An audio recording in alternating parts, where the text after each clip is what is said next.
Hi guys, I want to talk today about what I like to call swing talents for Resto Shaman. I get asked all the time, whether in my stream or on YouTube or sometimes even in game, what talents should I run for this dungeon? What talents should I run for in general? And the answer is I don't know, right? The answer is I don't know what talents you should run for your specific situation, for your eye level, for your group comp, for the dungeon you're running, for whatever content you're doing. Now, there's a lot of talents here. Now, this is 10.07, right? So things have shifted in the past couple weeks, but there's a lot of talents here that, they're all pretty good. Especially over here, for example, this is good. This can be useful. Mana Spring as well. So I want to make this video today to kind of talk about the talents we can swap around and when you should be swapping them around and kind of how to think about which to take for any situation. Okay, so let's talk about these talents first, and then we'll go into a little bit of detail on each dungeon. I'm gonna make a section for each dungeon, kind of like a basic talent overview for each dungeon. Okay. So first things first, let's get this out of the way because I get asked this pretty often as well. People have seen me taking living stream talent in some dungeons recently since 10.07, and what this does is it causes healing stream totem to tick a little bit more every time that it heals somebody. And if you combine this with these two totem duration and cooldown talents, you have healing stream up pretty regularly. Now, what you give up for this is Cloudburst totem, right? And I have a guide on Cloudburst totem, so I'm a big proponent of Cloudburst totem. Cloudburst is what you should be taking in the majority of content that you do. However, I have been testing Healing Stream lately, and it heals a lot. And it frees up a lot of time for you to DPS in certain situations while you're doing keys. So I've been testing it. I like to take Healing Stream in kind of lower damage dungeons, such as Azure Vault, and I've taken it in Nokhud recently and found it's pretty good there. I was told by Tittles or another Resto Shaman that it's pretty good in Temple as well. So it's not a bad talent to take Healing Stream, and when you combine it with the totem talents over here, actually pretty good and has been healing for my top healing in most dungeons that I take it in. Now, Cloudburst is better. You have control over when the healing goes out with Cloudburst totem. However, what Healing Stream I've noticed does is it's much better tank healing. So on a week like this, it's a pretty nasty fortified week. I've been testing Living Stream, and it's been doing well with tank healing and stuff like that. So, you can play around with both of these now. I think they're both viable in certain situations, and we'll talk about, for example, in something like Ruby Life Pools, you must take Cloudburst totem. It's required. We'll talk about that in a second. But okay, so let's get into these talents that I call swing talents. Basically, here's what I was running in Halls of Valor. These are kind of interchangeable, right? The Surging Shields, which increases healing of Earth Shield and stuff. You can take Swirling Currents instead, which increases healing of your totems, so of Healing Stream and Cloudburst. And these both get you down here. You can also take Elemental Warding. So these three I often find myself swapping around a bit. There's theories lately that Swirling Currents is actually not that good if you're running Cloudburst Totem, right? And the reason is Cloudburst Totem, it tends to fill everyone's health anyway. If you're using Cloudburst correctly, you're preparing for some major damage, you've got a huge Cloudburst, like 600, 800k or whatever. You've used it with Ancestral Guidance, and it just overheals the party anyway. So Swirling Currents, which is 2 talent points for 20% of Cloudburst Totem healing, actually is not that much, right? If you consider that you're often overhealing with Cloudburst. So people have been dropping this lately and taking other things. So you want Spirit Walker's Grace, right?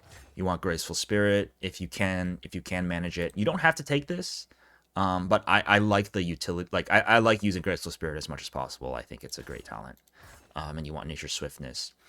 So you can swap between these to get down here, right?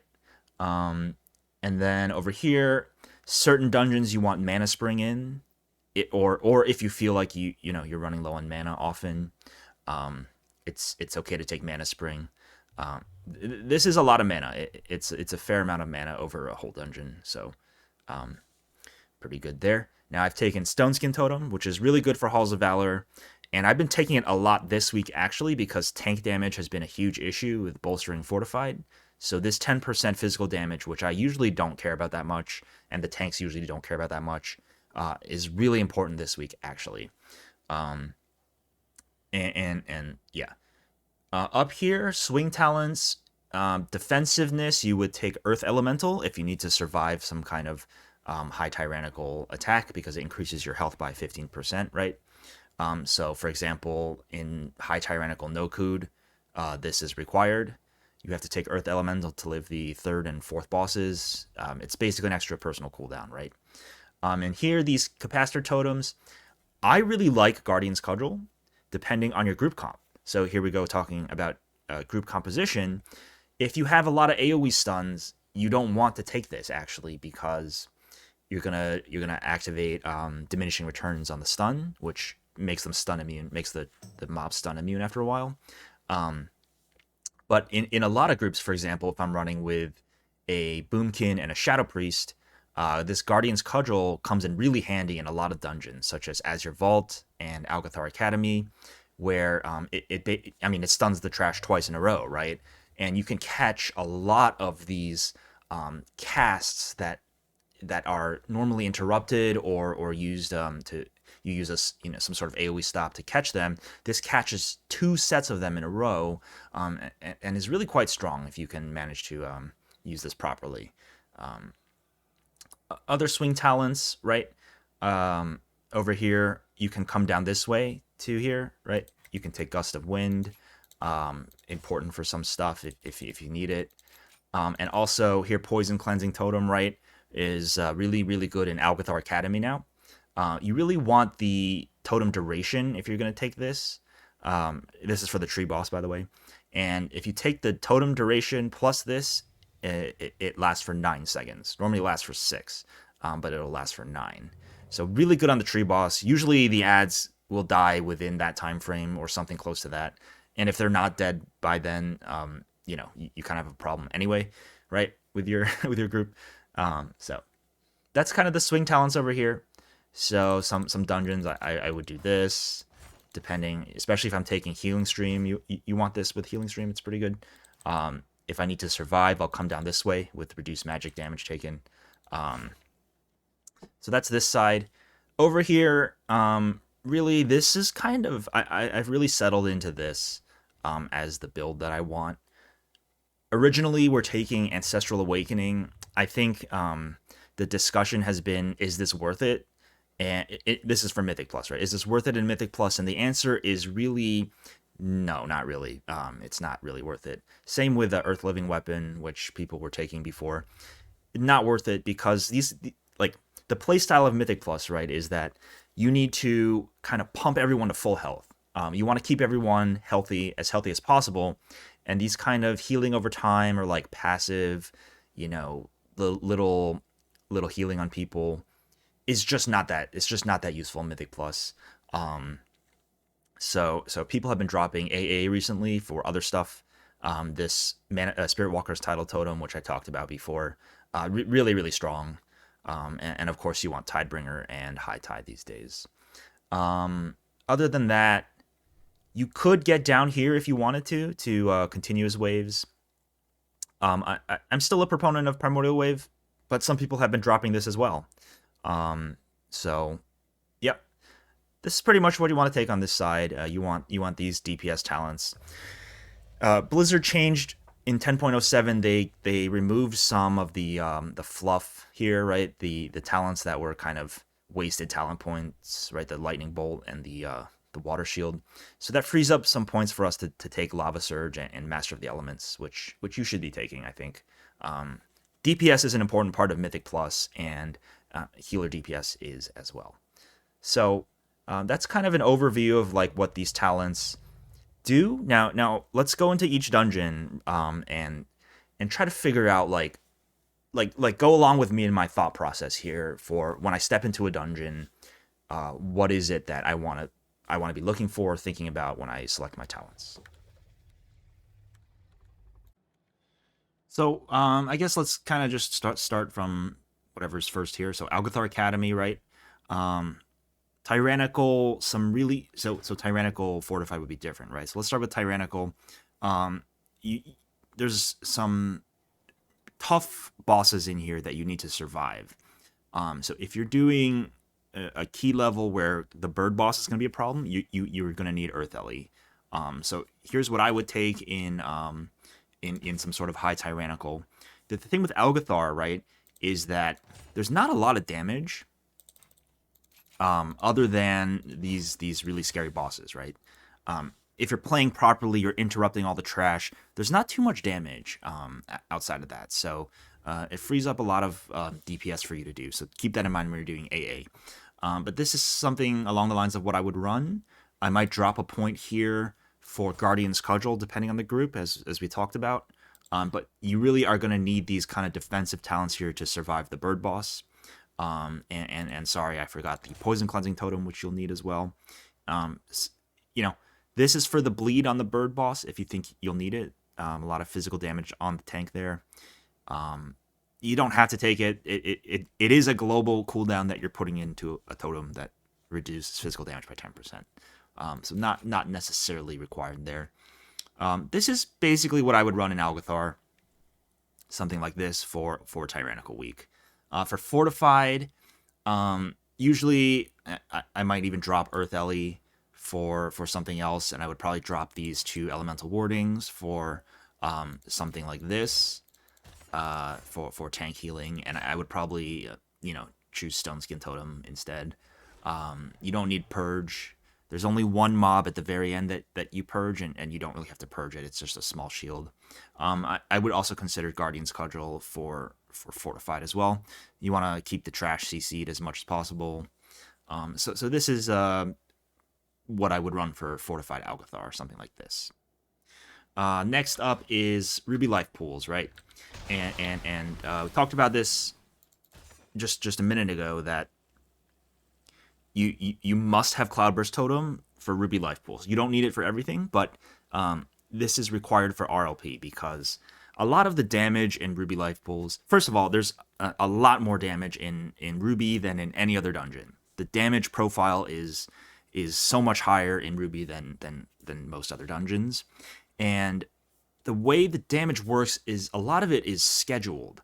So, for example, on the first boss, the damage is on the Chill Storm, right? It's on the Chill Storm and on the intermission phase. So you can prepare for that with Cloudburst Totem. You can put the Cloudburst down and fill it up and get ready for these things. Same thing upstairs, right?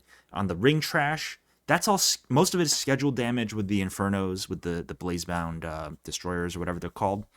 There's 4 of those, and you can, Cloudburst is really good for that as well. And even in the last area with the Lightning Storms and the last boss, right? Cloudburst Totem really, really shines there as well. So really good for this dungeon. Cloudburst Totem, don't forget it in Ruby. So this is, again, basically what I would take in Ruby. You do usually need Purge unless you have a few other purgers in your group, like Demon Hunter, Priest, or something, and they're okay with doing it. Almost always you're going to need Purge for the shields downstairs in the first area. You got to purge the shield off, and in the second area you have to purge the flame dancers that do the flame dance when they die. You have to purge their death, and they die. Something like this as well. A lot of people don't know that Stone Skin Totem is good for the second boss because the blazing, what is it called? The searing blows that the second boss casts is actually physical damage, weapon damage on the tank. So if your tank needs it, Stone Skin Totem. Otherwise, you don't need it. Take something else. Take a Earth Ellie or something. Higher on higher keys, I find myself having trouble with mana in Ruby pretty often, so I often take Mana Spring in Ruby, especially on Tyrannical, the first boss. Really pretty mana intensive and can be can be a place where you run out of mana pretty often. So Mana Spring and Resurgence, usually you're going to want both of those for Ruby life pools. Fortified Tyrannical, pretty much I would run the same thing here. Now, you can also take Gust of Wind. I find myself not needing it usually, but a lot of people like to take it for the first boss to get out of the circle. And these are both okay. Whichever way you come down should be okay for you in Ruby. So that's Ruby. Let's see here. Next is Azure Vault. And I talked about this earlier too. I've actually been running Living Stream in AV. Now there are some situations of kind of scheduled group damage. Cloudburst Totem is okay for Laymore, for the second boss, and even the third boss. But other than that, there's really not so much like OMG party damage going out, right? There's some tank damage if the tank is getting hit by stuff. But if the tank is not even taking damage and they're kiting well or something, there's really not too much damage in this dungeon in Azure Vault. And so I've been taking Living Stream to free up some time for me to DPS in this dungeon, and this allows me to do 35, 40k overall or even higher DPS in Azure Vault. So I would run something like this in AV. Living Stream, still testing. Maybe Cloudburst is better, but I actually, this is the one dungeon where I often take Living Stream, and I'm playing with Healing Stream. Purge, you want it for this dungeon usually if you can manage it. Guardian's Cudgel, if you can, if your group needs this as well, if you don't have enough stuns, this is really good for the rock trash that casts the frontal abilities. This will stun multiple times, right? So it can be good for that. Don't forget Thundershock here. 20-second knock-up ability is really, really strong for most dungeons. You want this in every dungeon. I don't know if I talked about that yet, but you really want this in every dungeon. So this is something like I would do for AV. If you are doing some kind of skip where you jump down onto the rings, you can take Gust of Wind if you want it. This totemic focus is not too good. But if you're taking Living Stream, you usually want this because it increases the duration, right? So depending on what build you're running, you can swap these around. Living Stream, I usually do something like this. And if we're skipping, I'll jump down with the Parasol or something. Maybe no Stone Skin for this dungeon. Maybe you do want it, maybe you don't. Either way is okay. And sorry, for Living Stream, you do want to be running Swirling Currents. You do want this. So this is what my AV looks like pretty often, something like this. Tyrannical, I would take Earth Ellie instead to survive the one-shot mechanics of the first and the third boss. So this is Tyrannical AV, something like this probably. Next up is the Nokhud Offensive. And I did talk about possibly taking Healing Stream or Living Stream in this one. Usually I take Cloudburst Totem. I think it's still better for the damage of certain bosses, like the second and third boss especially. I think Cloudburst is better. Stone Skin Totem, sometimes. Fortified, you want this for the trash. If your tank needs this on the last boss, if they're scared of the bleed, you can take this as well.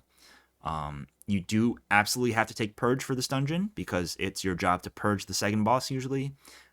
So Purge, don't forget that. Again, pretty standard here. This is what I would take to Nokhud Offensive. Something like this. Next is Court of Stars. Okay, here's another interesting one where, depending on the week, right? If there is, if it's high Tyrannical, I typically take Mana Spring here if I'm concerned about healing the second boss, which I have, I've run out of mana before. So I try to make sure I can heal that second boss, because on Tyrannical weeks in Court, that is the only check in the dungeon for me. As a healer, that's the only thing where I have to absolutely heal that, or we can't do the dungeon, right? So if I can't heal that, then we can't do the dungeon. So I feel like I need to take, Mana Spring to make sure that I have enough mana for that boss. Other than that, I like to take Purge for here to purge the shields off of the the fortification off of the guards, and then sometimes I take Earth Ellie. If you're doing the skip, the skip after the first boss, Earth Ellie makes it much easier.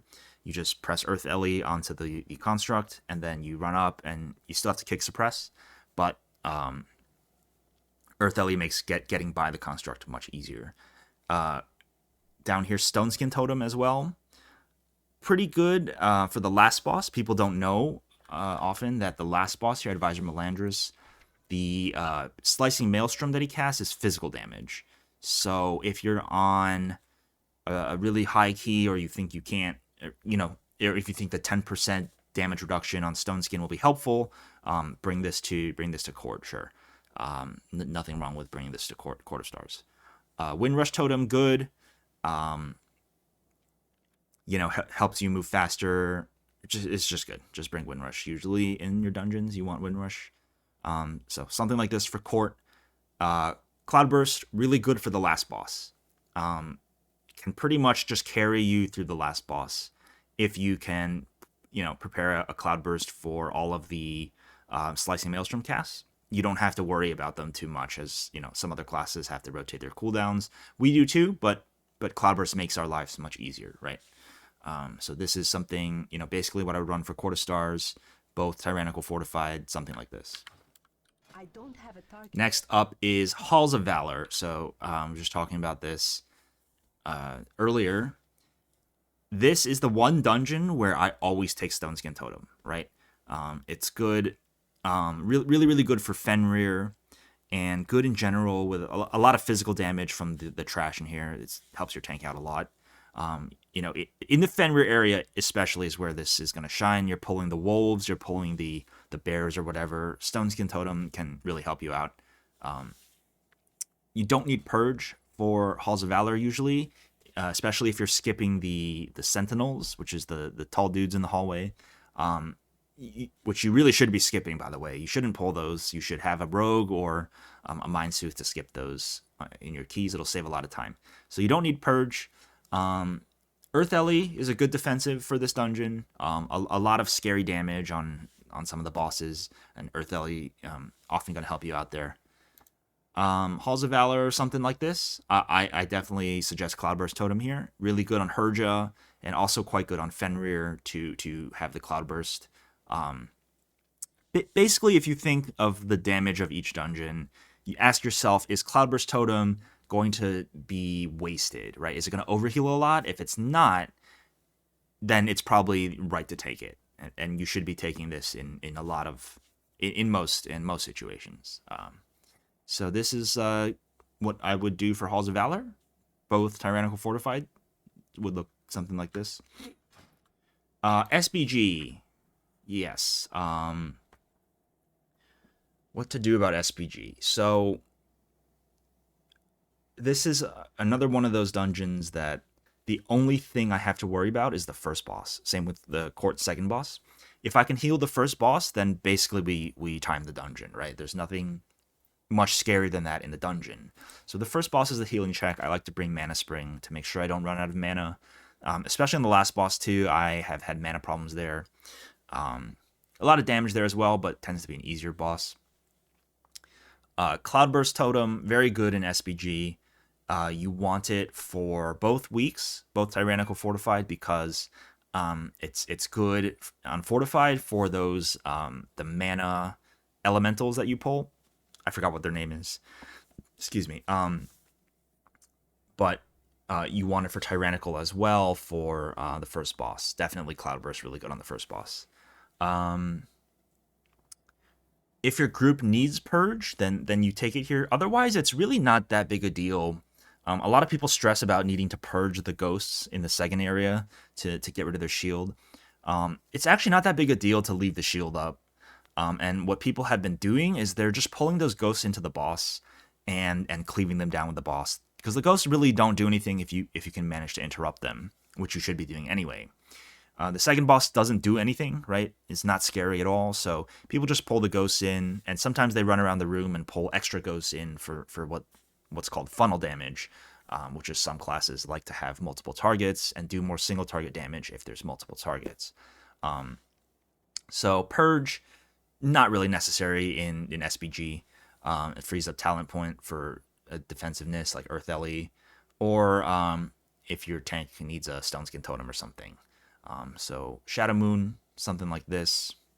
Next up is Temple, the last one here, and this is a dungeon where you shouldn't forget to look at your talents. Whenever you go into Temple, look at your talents. Make sure you have what you need, which is Curse Dispel. This is the one dungeon in this dungeon cycle that you need Curse Dispel in, right?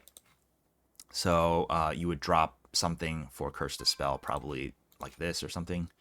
And another dungeon that I find myself having mana issues on both Tyrannical and Fortified weeks. So I tend to bring Mana Spring to TJS.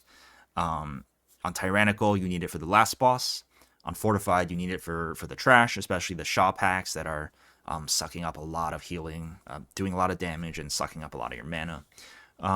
Cloudburst, I like Cloudburst here, especially for the third boss. It helps you out a lot. However, as I mentioned earlier, I was told that Living Stream is actually really good in this dungeon, and is quite good on the last boss in particular. So I will be testing that out and seeing kind of the difference between the two, if that makes sense.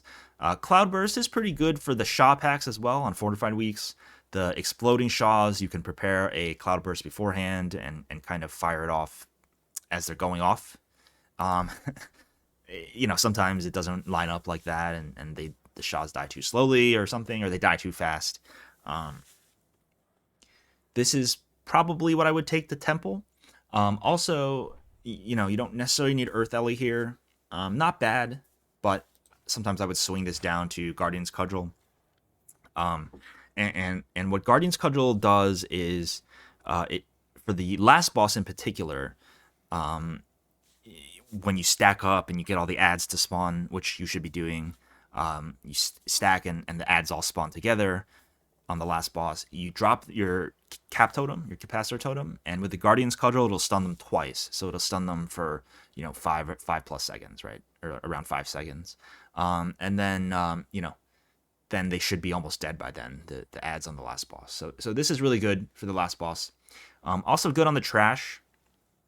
The mobs that cast Haunting Gaze and Dark Claw. If you can drop this at the right time, you can stop a lot of the dangerous tank casts that happen. And if you're coordinating with your tank when to drop this, it can really, really help you out in TJS. So I've started to take this in Temple, and it's been doing pretty well. So Temple, something like this, do not forget Curse Dispel. You need this for Temple. This is why you're here. This is the one dungeon you need Curse Dispel in, so don't forget it. So this is pretty much what I would take to Temple on both weeks. So that's pretty much it for the talents. I went over them for every dungeon. I know there's only 4 weeks left, guys. I hope this helps you. You want to push some score at the end of the season here. Or if you're re-rolling to fresh Resto Shaman or something, you want to get it ready for Season 2. I hope this kind of helps you understand kind of what our talents do. The talents that I always take and the talents that I swing around and swap between dungeons. So I hope it helps in that sense. I'll definitely be doing one of these videos for Season 2. Once we kind of figure out the meta for each dungeon, once I get some practice in all of them, and I can kind of get a feel for what I'm swinging around with each between each dungeon, I'll make one of these for Season 2 as well when it comes out, which is 4 weeks from now, May 9th, I think they said, or May 9th. So looking forward to that very much, as a little bit tired of some of these dungeons, I'm not gonna lie. Some of them I'm still happy with, some of them I'm not so happy with anymore. I'm ready for them to move on. So I'm excited for Season 2. Hope you guys are as well. Any questions, of course, let me know in the comments. And good luck in your keys, as always, and thank you for watching.